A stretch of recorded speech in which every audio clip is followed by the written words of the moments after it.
It's Tuesday, the 4th of June, 2024. Welcome to the Fast 5 Business News by Fear and Greed, where we give you the top 5 business stories you need to know in just 5 minutes. I'm Michael Thompson, and good morning, Sean Aylmer. Good morning, Michael. Sean, 5 stories in 5 minutes. Let's get going. Story number 1 is a big one. The Fair Work Commission has awarded a 3.75% pay rise to 2.6 million minimum wage and award-reliant workers. In its annual wage decision, the Commission full bench, headed by President Adam Hatcher, said the increase factored in cost of living pressures felt by households, but he said the bench didn't want to award an increase significantly above inflation, and the 3.75% also factored in the July 1 tax cuts and the superannuation guarantee increase. The amount is slightly above the inflation rate, and in dollar terms, the lowest paid worker will receive a little over $33 a week more. Makes the minimum wage $915.90 a week. The decision directly or indirectly affects about 25% of the workforce, including those whose wages are set by industry awards. Mr. Hatcher said the increase was consistent with inflation returning to below 3% by 2025. Basically, it was below what the unions wanted, a little above what the employers wanted. The full bench also deferred an ACTU claim for a 4% pay rise in female-dominated industries.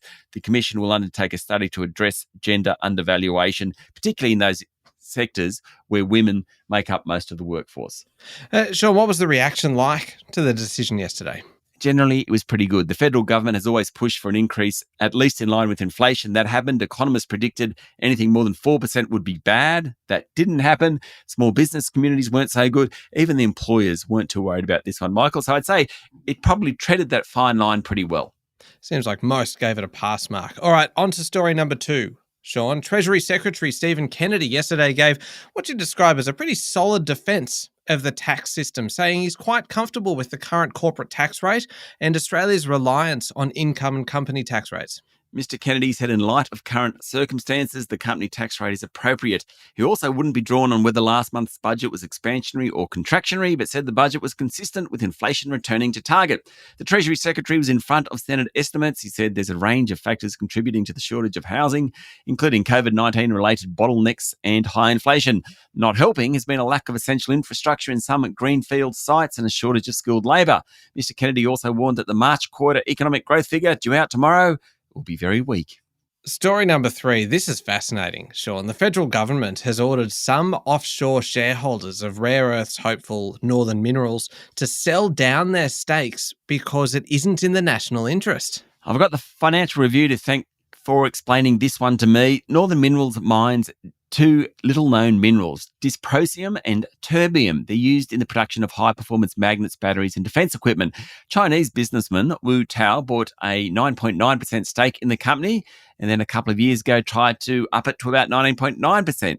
Tao is a bigwig in the Chinese rare earths world. He was rebuffed by the Foreign Investment Review Board back then. He's now accused of orchestrating the buying of shares in the company via a series of related entities and parties. Now, when that buying first started, the then CEO Nick Curtis reported it to the Foreign Investment Review Board. Now they've come out via Federal Treasurer Jim Chalmers and ordered some of those companies to reduce their stakes. In fact, 5 companies have been asked to reduce their stakes. Such disposal orders are extremely rare in commercial matters. And so the implication is that Chalmers has used his power to prevent a surreptitious attempt by Chinese interests to grab control of a promising Australian miner.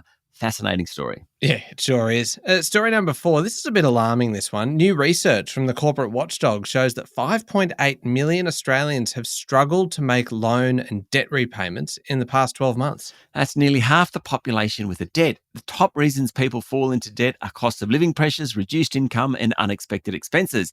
Yet 30% of Australians say they wouldn't seek hardship assistance arrangements from their lender or credit provider.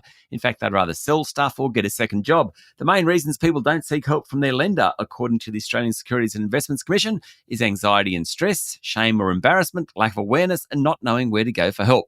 The research is part of ASIC's Just Ask Hardship Help is Available campaign. Basically, reach out if you need help. Last one, story number 5, Sean. Nvidia announced the next generation of its artificial intelligence processors over the weekend. Very exciting. Thing is, though, it happened less than 3 months after its last product launch. Chief Executive Jensen Huang unveiled Rubin, the successor to its Blackwell chips for data centers. The Blackwell chips were announced in March and are now in production, though none have actually been shipped yet. So Nvidia has announced the newest chip before the older chip has even left the factory. Huang said a new computer age is starting, and he also unveiled new AI chip deals with PC makers. Rubin is set to start shipping in 2026 and promises improved power efficiency. Energy efficiency is becoming more important because of the expansion of AI data centers. That's putting strain on the energy grid in some regions. Apparently, Rubin will help that. All right, there we go. The top 5 business stories in 5 minutes. Thank you, Sean. Thank you, Michael. It's Tuesday, the 4th of June, 2024. Remember to hit follow on the podcast. And if 5 minutes isn't enough, you can find our longer daily show called Fear and Greed, wherever you listen to podcasts, or at fearandgreed.com.au, which is also where you can sign up for our free weekly newsletter. I'm Michael Thompson, and that was the Fast 5 Business News by Fear and Greed. Have a great day.